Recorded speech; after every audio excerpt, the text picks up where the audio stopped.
Una vez más, buenas tardes. Bueno, vamos a, después de adorar y cantar al Señor, ¿no? De poder pedir que llene nuestra vida. Ahora vamos a pedir que llene con su palabra. Si no es todo emocional, ahora necesitamos que Él nos hable, que Él traiga una palabra. Y yo creo que la palabra que vamos a hablar hoy es lo que necesitas para el día a día. Lo que necesitas ante las adversidades o ante las mismas tentaciones que puedan venir a tu vida. Y mientras pensaba lo que iba a compartir hoy, quiero que vaya buscando en Santiago capítulo 1, versículo 13, Santiago 1, 13 al 13. Estos días, estos días más estos tiempos, he escuchado mucho de personas que me decían, yo les preguntaba, ¿cómo estás? Estoy luchando. ¿Y con qué estás luchando? Estoy luchando con la pornografía. Estoy luchando eh, con el afán de tener dinero. Estoy luchando con cosas carnales. Estoy luchando con los ojos. Y me dice, y le digo, ¿y por qué crees que estás luchando? Hablo en general, ¿sí? Y una de las cosas que me dicen mucho, y a veces creo que Dios me pone en lugares de tentación para que yo pueda probar mi fe y ver cuánto puedo aguantar o cuánto puedo resistir. Es una respuesta muy grande en muchos hombres, mayormente en los hombres. Y cuando escuchaba eso, se me vino a mi mente, intentaba con la palabra de Dios decirle, hay un gran pecado en tu interpretación de la palabra de Dios. Sí, pero yo quiero que me animes porque juntos vamos a salir. No, tú tienes que salir. Yo voy a orar, pero tú tienes que trabajar y tienes que conocer a Dios. Porque si tú no conoces a Dios, vas a seguir entregado a esas luchas, a esas pasiones desordenadas que hay en ti. Y encima decís que de alguna manera Dios te está llevando a esos lugares de tentación. Y vamos a ver lo que la palabra de Dios dice. ¿Será que Dios me envía la tentación? ¿Será que Dios de alguna manera me pone en circunstancia para que yo sea tentado? ¿Viste? Entonces, vamos a leer en Santiago capítulo 1 y vamos a hablar de la tentación. Y como título a la prédica de hoy le puse, no digas. Y yo quiero que hoy te vayas en esta tarde con la mente, no digas. Si logro que conseguir eso, voy a irme a dormir feliz. Así que vamos a orar y vamos a la lectura de la palabra de Dios. Señor, te amamos y te bendecimos. Y damos tantas gracias porque podemos escuchar en esta tarde tu palabra. Queremos abrir nuestro corazón y que tu Espíritu Santo nos ilumine lo que el texto bíblico quiere decirnos. Queremos oír tu voz, pero queremos oírlo de una forma clara a través de tu libro, Padre. En el nombre de Jesús, amén. Si me acompañás, versículo 13, pero vamos a leer el versículo 12 para quizás alguno está confundido en la interpretación de ese texto. Quiero que me acompañes ahí. Versículo 12, vamos a leer un poquito antes. Dice, bienaventurado el varón que soporta la tentación, porque cuando haya resistido la prueba recibirá la corona de vida que Dios ha permitido a todos los que le aman. Ahora el versículo 13 dice, cuando alguno es tentado, no diga que es tentado de parte de Dios, porque Dios no puede ser tentado por el mal ni él tienta a nadie, sino que cada uno es tentado cuando de su propia concupiscencia es atraído y seducido. Entonces la concupiscencia, después que has concebido, da a luz el pecado y el pecado siendo consumado da a luz la muerte. Amados hermanos míos, no erréis. Toda buena dádiva y todo don perfecto desciende de lo alto, del Padre de las luces, en el cual no hay mudanza ni sombra de variación. Él, de su voluntad, nos hizo nacer por la palabra de verdad, para que seamos primicias de sus criaturas. Entonces, acá tenemos el texto que vamos a estudiar y vamos a aclarar antes de avanzar el versículo 13 el versículo 12, por si alguna persona está leyendo y distraído, cree que Dios dice algo que no quiere decir. Vamos al versículo 12 a ver si lo podemos ver. Dice, bienaventurado el varón que soporta la tentación. Yo creo que ahí está el problema, ¿no? Primero, la primera palabra que aparece ahí es bienaventurado, tiene que ver con súper feliz, mucha alegría, súper feliz aquella persona que soporta la tentación. ¿Viste? Pero si me estás diciendo que más abajo dijimos, no diga que la tentación proviene de Dios. Y a veces cuando interpretamos mal la Biblia, podemos llegar a creer que Dios quiere que yo esté soportando, que esté ahí soportando, a ver cuánto puedo aguantar, a ver cuánto puedo resistir. ¿Ves? Pero no quiere decir, porque la palabra en el griego ahí significa peirasmo, ¿sí? Que es la misma palabra para prueba y tentación, es una sola palabra. Lo que define en la lengua griega es el contexto. Y si miramos el contexto, está hablando de la prueba del versículo 1 al versículo 12. Y el versículo 13 cambia de tema. ¿Se entiende? Entonces, tiene dos significados una misma palabra, ¿sí? Tentación y prueba. Entonces, cuando una persona en aquel contexto leía la palabra, decía, bueno, Peiramo trata de prueba porque viene hablando de prueba. Pero después, a partir del versículo 13, cambia, ¿sí? Y va a hablar de la tentación. Entonces, súper feliz aquella persona que soporta la prueba, no la tentación. Dios nunca va a querer que vos y yo estemos frente a la tentación a ver cuánto podemos soportar. La palabra de Dios dice que debemos huir de la tentación. Un profesor que yo tenía decía, cuando estés ante la tentación, Miguelito, rajá. Y yo decía, ¿cómo rajá? Rajá si es como si estuviese frente a una serpiente de cascabel. ¿Qué harías si estás frente a una serpiente? ¿Te pondrías a mirarla a ver cuánto tiempo podés aguantar que no te pique? ¿Qué haces? Dice el hermano, salgo corriendo. Yo veo, no sé, una cucaracha y ya me da miedo. Me miro una serpiente y me agarra para... Ante la tentación debo huir, ¿viste? Debo correr, no debo permanecer. La palabra ahí tiene que ver con soportar, perseverar a través de las pruebas. Ya está hablando de aquella persona que, seguimos leyendo el versículo, dice, porque cuando haya resistido la prueba, recibirá la corona de vida que Dios ha prometido a que los que aman. Aquellas personas que pasaron, atravesaron pruebas en la vida. Hay una corona y una palabra mejor traducida sería la corona de la vida. El hecho de haber vivido y no existido solamente. Una corona que Dios va a dar a aquellos que atraviesan circunstancias y permanecen y no dudan y salen aprobados para la prueba. También podemos decir que de alguna manera una prueba se puede transformar en una tentación.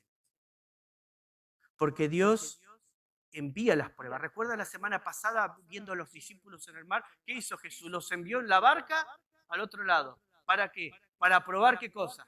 La fe. Él iba a probar la fe de los discípulos. Es lo que Dios envía. Pero Dios no envía la tentación. Ahora lo vamos a seguir leyendo. Ahora estas personas que soportaron, que permanecieron, que estuvieron debajo de la prueba, van a recibir un día la corona del Señor. Por haber sufrido. Y para entender esto tenemos que ver el contexto de las personas a las cuales Santiago les escribe. Tenemos que recordar, y esto lo vamos a estudiar quizás en 2 semanas, todo el libro de Santiago. Quiero que podamos estudiar el libro de Santiago porque tiene una riqueza a nuestra vida espiritual tremenda. Vamos a mirar un poquito el contexto de las personas. Santiago les escribe en el versículo 1, dice, a las 12 tribus que están en la dispersión.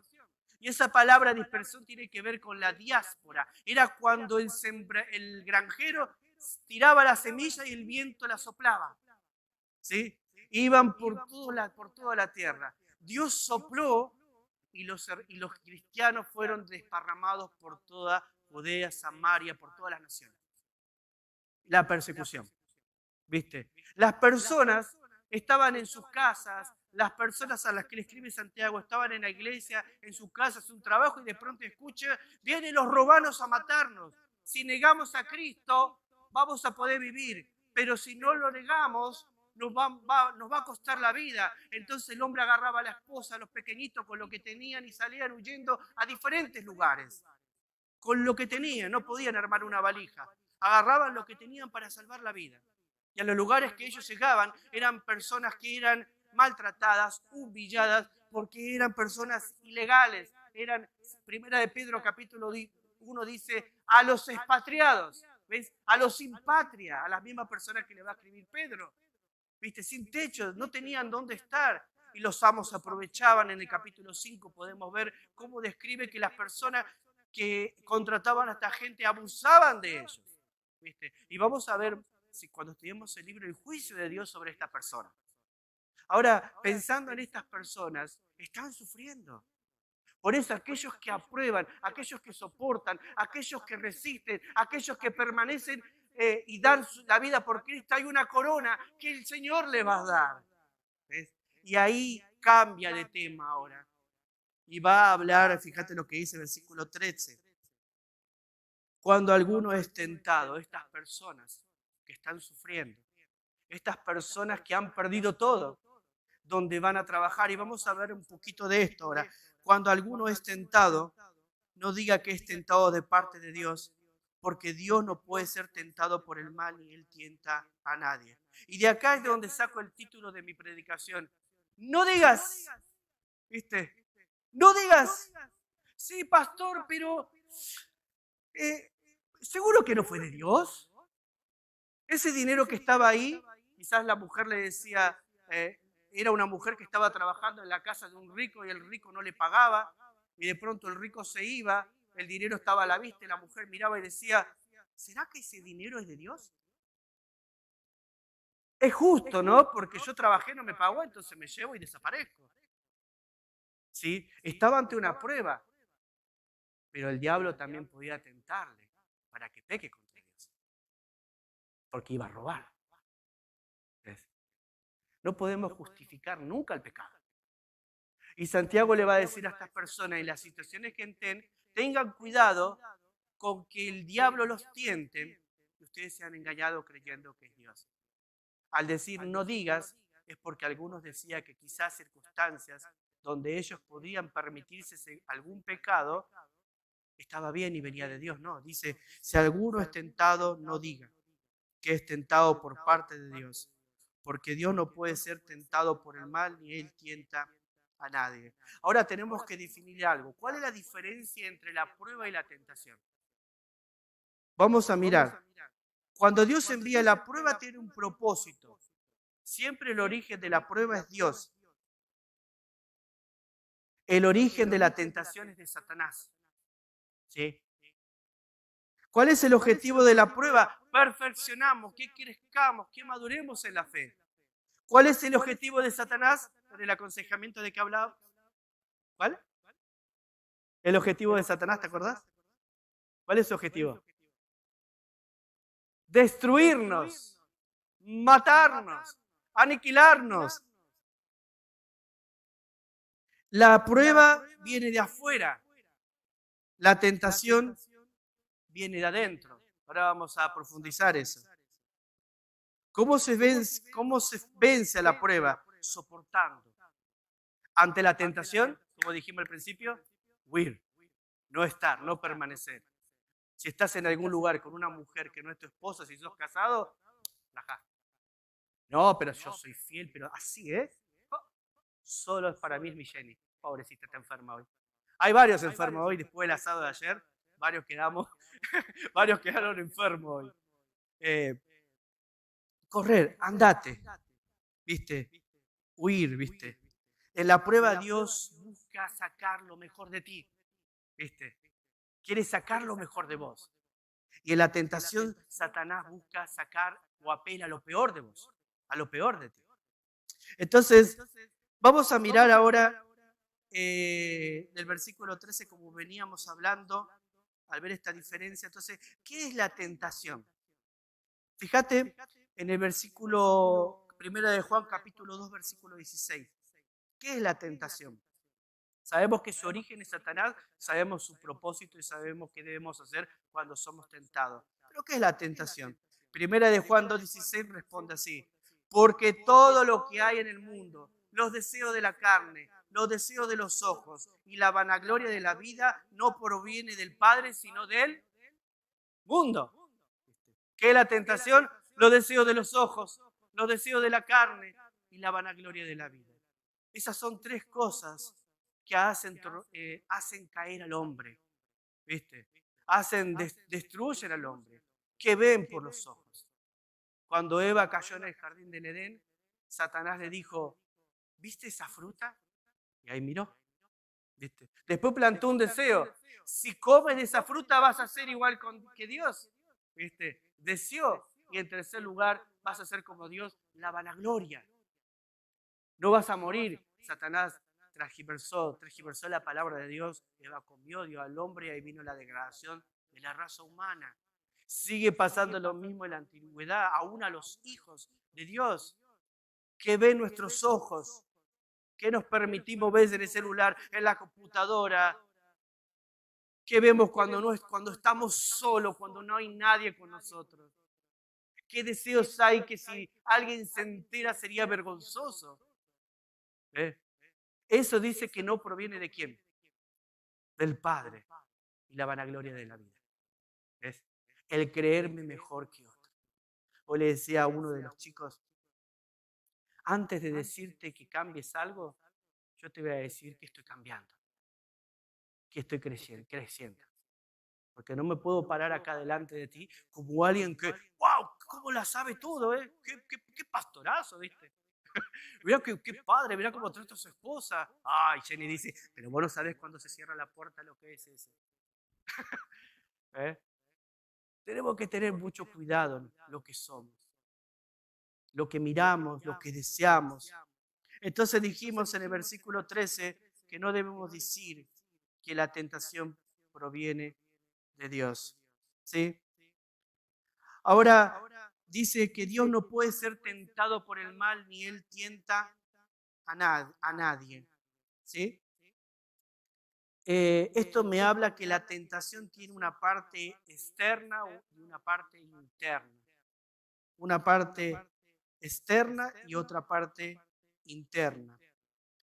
La externa es el estímulo que apela a nuestra concupiscencia. ¿Sí?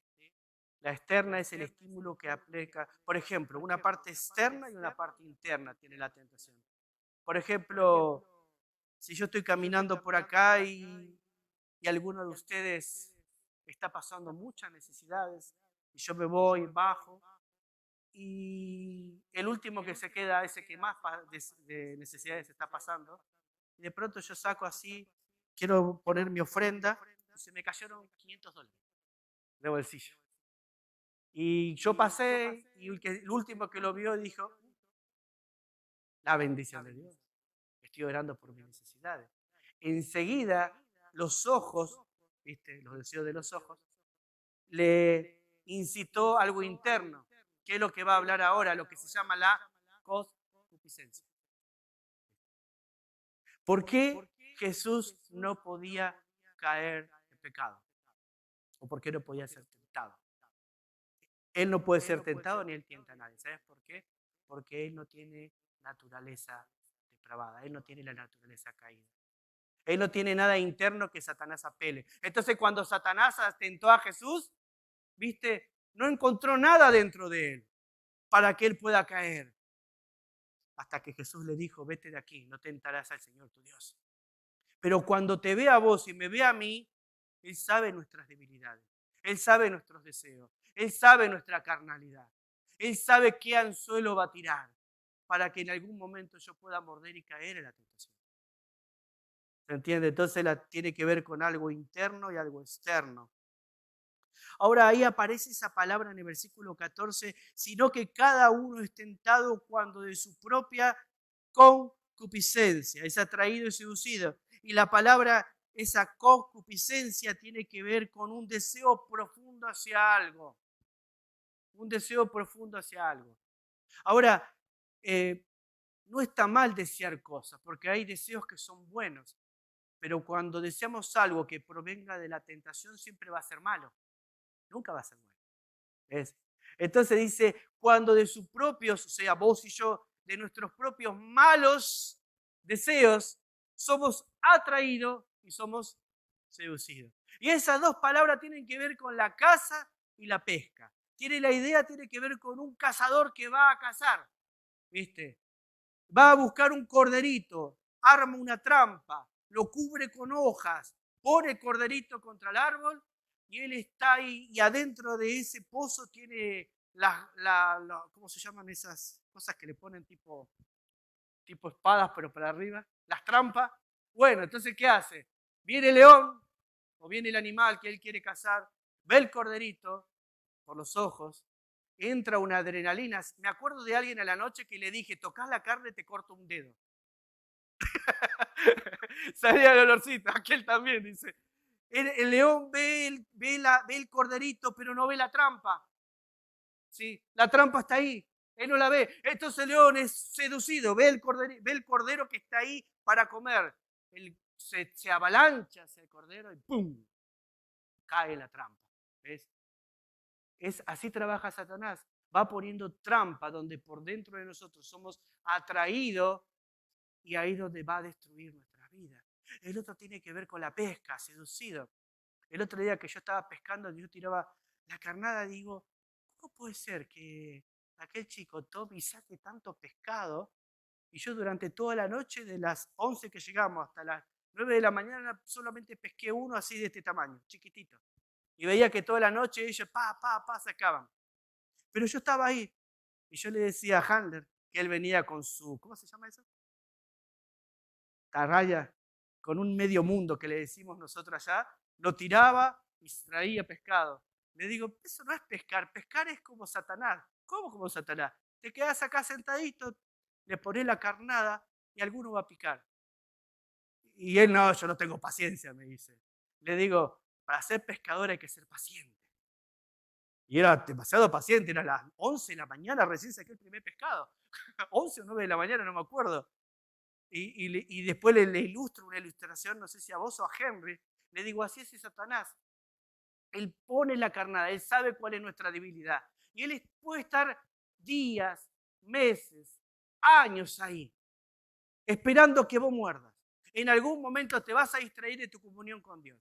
Te vas a destruir de tu lectura bíblica. Te vas a destruir de la oración y va a estar ahí. Y cuando vos muerdas, ¿sabés lo que va a hacer él? ¿Qué hace el pescador cuando pica? Lo engancha, lo saca, le corta la cabeza, va a la sartén, porque lo voy a hacer a Luis eso, lo pone en la sartén, limón, azúcar y se hace un sándwich de pescado. ¿Ves? El pescado era feliz adentro o fuera del agua. Porque afuera es un sándwich. Afuera él era feliz, adentro del agua él era feliz, se movía, iba para acá, conquistaba los lagos, se peleaba con los tiburones. Bueno, estoy inventando acá, ¿no? Él era feliz adentro del agua, pero fuera del agua, cuando fue atraído, fue seducido, fue sacado, arrastrado, ya no tenía valor. Eso pasa con los hijos de Dios cuando caemos en la tentación. Nos saca, Satanás tira la carnada y nos saca de dentro de la voluntad de Dios afuera de la voluntad de Dios. ¿Para qué? Para que vivamos vidas miserables, vidas amargadas y vidas sin propósito. ¿Ves? Por eso no hay que jugar con la tentación. Había un muchacho el otro día que me decía, de otra iglesia, me dice, saqué a pasear a la hermana, pero tené cuidado, habla con los padres, son jóvenes. No, pero tranquilo, nosotros nos cuidamos. Le digo, yo estoy tranquilo, pero no estoy tranquilo de vos. Porque tus ojos son como dos lobos, están así, le digo, al acecho. Y te podés perder la oportunidad de ser un caballero cuando estés a sola con ella. ¿Qué te garantiza que no va a venir la tentación y que tus deseos no se van a descontrolar y después te arrepientas toda la vida? ¿Y cuántos jóvenes y cuántas chicas ves embarazadas a los 16, 15, 14, 13 años porque no pudieron controlar los deseos? Porque descuidaron su comunión con Dios. Jóvenes que son padres a los 20 años no tienen idea de lo que es el papá. No tienen idea de cómo enfrentar el mundo. Me tocó ir a hospitales a hablar allá en Argentina y veía de 13, 14 años y la chica dice, si alguien me hubiese dicho, pero ya era tarde. Niña madre, no podemos jugar con la tentación. No podemos creer que estando a solas con una mujer nunca va a pasar nada. Siempre debemos subir. Y no darle, en el libro de Efesios que estudiamos en el discipulado, ni le deis lugar a quién, al diablo. No hay que cederle un espacio, ¿viste? Siempre le digo a las chicas cuando me toca hablarle, el hombre que te ama te va a traer, te va a ir a visitar en tu casa, va a estar a la luz del día y va a tener temor de Dios antes de pedirte un beso. Hoy le decía a alguien, sin decir el nombre, si querés una reina o una princesa de Dios, convertirte en un príncipe, en un rey. Dios no le va a dar a una mujer de Dios un sátrapa. ¿Se entiende? Bueno, lo que Satanás quiere hacerte es sacarte de dentro de la voluntad de Dios y arrastrarte fuera de la voluntad de Dios. Porque en la voluntad de Dios podés soportar las pruebas. En la voluntad de Dios podés disfrutar las bendiciones. En la voluntad de Dios podés sentir la presencia de Dios. Pero cuando salís de la esfera de la voluntad de Dios y Satanás te arrastró afuera, sos miserable, andás desanimado, andás perdido, andás enojado, andás irritado, te molesta todo. Hay amargura dentro de ti porque Dios dejó de ser el centro de tu vida. Eso es lo que Satanás quiere hacer. Eso es lo que ha hecho con mi vida durante muchos años. Hasta que un día le dije, Señor, quiero vivir en el centro de tu voluntad y aprender a morir a mi carne, a las pasiones, a los deseos. Versículo 15. Entonces la concupiscencia, después que ha concebido, da a luz el pecado y el pecado siendo consumado, da a luz la muerte. Fíjate lo que dices. Y acá viene la consecuencia. Una vez dice que esos deseos fueron concebidos y da la idea de una relación sexual, ¿viste? Tenés que tener una relación con el pecado. Una vez que ese pecado es concebido, da a luz, ¿viste? Es como cuando una mujer va a tener a su hijo. Viene después de una concepción sexual. Cuando yo tengo esa misma relación con el pecado, va a dar a luz, pero va a dar a luz la muerte. Y la palabra de Dios dice que muerte significa separación de Dios.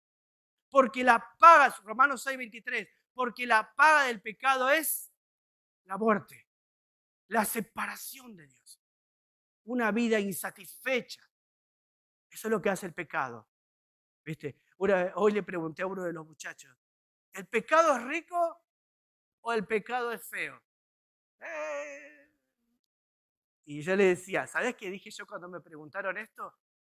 Pensé dentro de mí, si digo que es rico me va a decir que soy un depravado. Y si digo que es feo me va a decir, ¿por qué pecas? Entonces le digo, no tengo ni idea. Pero por dentro decía, es sabroso. ¿No? Porque si no fuese rico, ¿por qué lo hacemos? ¿Por qué cedemos? ¿Ves? Pero el pecado trae satisfacción temporal porque siempre termina dando muerte, despide dolor y nos separa de Dios. Pero ese versículo de Romanos 6:23 no se queda ahí. Dice, pero la dádiva de Dios es vida eterna en Cristo Jesús. Yo abrazo ese pero y digo, gracias Señor, porque lo que debo hacer es, dice, debo abortar. ¿Viste? Pastor, ¿estás a favor del aborto? No, jamás un hijo de Dios puede estar a favor de la muerte de niños inocentes. En el sentido acá, abortar el pecado, cortalo de raíz porque te va a terminar matando, te va a terminar destruyendo. Hoy veo hogares que se están destruyendo porque el hombre cayó en adulterio. Hijos que se están sufriendo por la causa de ese adulterio. El pecado siempre va a destruir no solo tu vida, sino todo lo que tocas, todo lo que amás.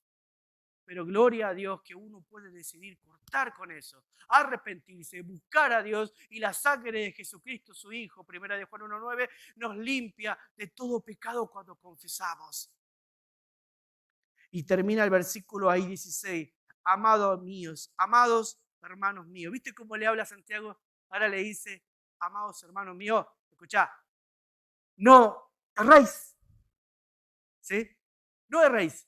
La idea tiene que ver con no te equivoques, no te confundas, ¿viste? No estés distraído creyendo que algo bueno podés conseguir si practicas el pecado. Tarde o temprano va el diablo a traer la factura. ¿Viste? Un embarazo no deseado, una familia rota, hijos destruidos, algo va a suceder. Una vida amargada, una vida sin esperanza, una vida sin que Cristo sea el centro. Algo vas a tener que pagar, porque el diablo no te va a dar algo sin pedirte nada a cambio. Por eso ahí dice, no erréis. Y cuán confundidos estamos cuando nosotros nos hacemos esclavos del pecado. ¿Por qué vivir esclavos cuando Cristo nos hizo libres? ¿Por qué vivir en tinieblas cuando Jesús nos traslada del reino de la tiniebla para vivir en el reino de su amado Hijo? ¿Por qué vivir en oscuridad si somos hijos de la luz? Si es que soy un hijo de Dios. Pero si no soy un hijo de Dios, entonces siempre voy a estar en tinieblas. Y nunca fue libre del pecado. La única forma de ser libre del pecado es recibiendo a Cristo como Señor y Salvador de mi vida. Es entregándole mi vida a su señorío para ya no ser más esclavo del diablo, del pecado, de la mentira y todo lo que trae, sino para ser esclavo de la verdad y servir a un Dios glorioso y vivo. Versículo 17, y escuchad, y ahí viene quizás lo que nos va a fortalecer. Toda buena dádiva y todo don perfecto desciende de lo alto del Padre de las luces, en el cual no hay mudanza ni sombra de variación. Él, de su voluntad, nos hizo nacer por la palabra de verdad, para que seamos primicias de su criatura. Y acá en el versículo 17 tiene que ver con los astros, con la luna, el sol. Le da la idea de que Dios no eclipsa, no se cruza, Dios no muta. Viste que hay veces cuando hay un eclipse, ¿qué pasa? Estamos de día y de pronto se transforma en noche, ¿no? Hay un momento donde se cruzan. Dios no cambia. Dios sigue siendo el mismo Dios del Antiguo Testamento, el Dios que estuvo con Moisés, como hablábamos la semana pasada, el yo soy que estuvo con Moisés en aquella montaña, hablando, diciéndole yo soy. Es el mismo yo soy que estuvo con Jesús en la barca, diciéndole yo soy, no tengan miedo, no temáis. Y el mismo yo soy que hoy nosotros creemos en esta dispensación de la vida, no cambia. No podemos permitirnos creer que del pecado o de la tentación puede venir algo bueno. Versículo 18, Él de su voluntad. Y acá viene el llamado de Dios para la salvación. Él de su voluntad, ¿qué hace? Nos regenera, nos hizo nacer por la palabra de verdad. ¿Ves? Para que seamos primicias de su criatura. Y a mí me encanta eso. Porque si yo nací por el llamado de Dios, entendí lo que era antes y puedo vivir una vida diferente a lo que hoy soy en Cristo, es porque esa palabra de verdad llegó a mi vida. Y esa palabra de verdad no solo viene para salvación, sino viene para poder luchar todos los días contra el ataque de Satanás. La Biblia dice en 2 de Timoteo 1:7, porque Dios no nos dio un espíritu de cobardía para poder vivir rendidos al pecado, sino Dios nos dio un espíritu de poder. ¿Ves la diferencia? No un espíritu de cobardía, Dios nos dio un espíritu de poder, de amor y, escuchá, dominio propio para controlar nuestros deseos, no para entregarnos, para después perder todo lo que Dios puede hacer a través de nuestras vidas. Tenemos que tener una relación con la palabra de Dios. ¿Qué hizo Jesús cuando estaba en la tentación? ¿Qué usó? La palabra. Satanás le dice, escrito está. Y Satanás transgiversa la palabra. Y Jesús le dice, escrito estás, al Señor tu Dios adorarás y punto. Salió el cobarde. ¿Qué hizo Satanás? Se fue. Y dice la Biblia, por un tiempo. ¿Y por qué se fue? Porque no podía encontrar nada dentro de Jesús a qué apelar para hacerlo caer. Vos y yo debemos estar buscando intensamente a Dios porque tenemos algo dentro de nosotros que puede hacernos caer. Todos tenemos una debilidad y la debemos reconocer y pedirle a Dios que nos ayude a morir a eso. Porque si no, un día eso va a ser usado por Satanás para destruir lo que más amas. Hay muchas familias que me toca trabajar que por culpa del adulterio están destruyendo a sus hijos. Es muy triste eso. A veces lloro desconsolado. Mi esposa me dice, Miguel me dice, echa la carga sobre Jesús. Yo la he hecho, pero duele, porque yo tengo hijos. Mirá si un día descuido mi comunión con Dios, descuido la oración con Dios, descuido la palabra de Dios y yo soy seducido porque tengo esos deseos también dentro mío. Por eso debo morir cada día a las pasiones. Dice, y sigue la justicia, la fe, con los de que corazón limpio invocan el nombre de Cristo. Eso fue lo que le dijo Pablo a Timoteo. Huye de las pasiones juveniles y sigue la justicia, la fe, y con el corazón puro invocan el nombre de Cristo. Y me quedo con eso en esta tarde.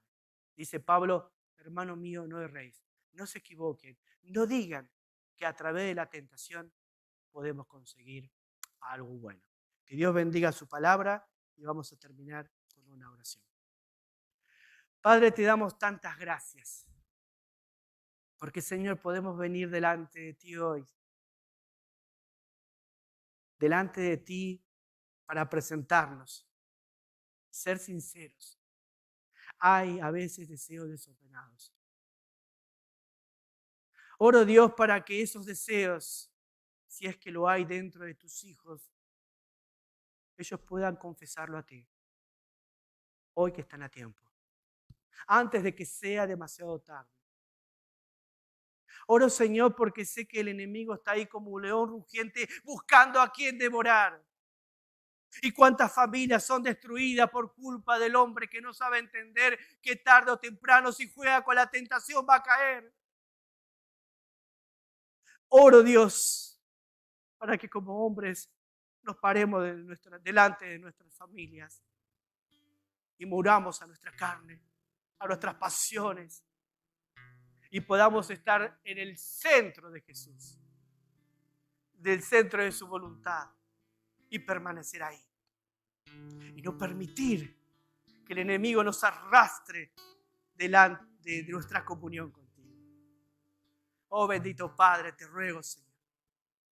Los que estamos aquí, si hay alguien que está luchando con algo, dile en tu corazón, Señor, ayúdame a vencer esta tentación. Ayúdame a vencer estas pasiones desordenadas. Ayúdame a morir a mi carne para que Cristo viva en mí. Recordá la palabra de Pablo, y ya no vivo yo, más Cristo vive en mí. Lo que ahora lo vivo en la carne, lo vivo en la fe del Hijo de Dios, el cual me amó y se entregó a sí mismo por mí. Gálatas 2:20. Vive a Cristo, muere a ti. Oh Señor, bendice tu palabra, Dios. Bendice lo que pudieron escuchar en esta tarde por internet, Dios. Que se den cuenta que no se puede jugar con la tentación. En algún momento la serpiente va a morder si estamos ahí. Debemos huir ante eso, Padre, y aferrarnos a tu cruz, porque no nos diste un espíritu cobarde, sino un espíritu de poder, un espíritu de amor y un espíritu de dominio propio. Oro, Dios, que bendigas tu iglesia, Padre. Bendice a cada familia que está en este lugar y cada familia que nos ha escuchado a través de la internet. Te damos las gracias, Padre, por tu palabra. En el nombre precioso de Jesús. Amén.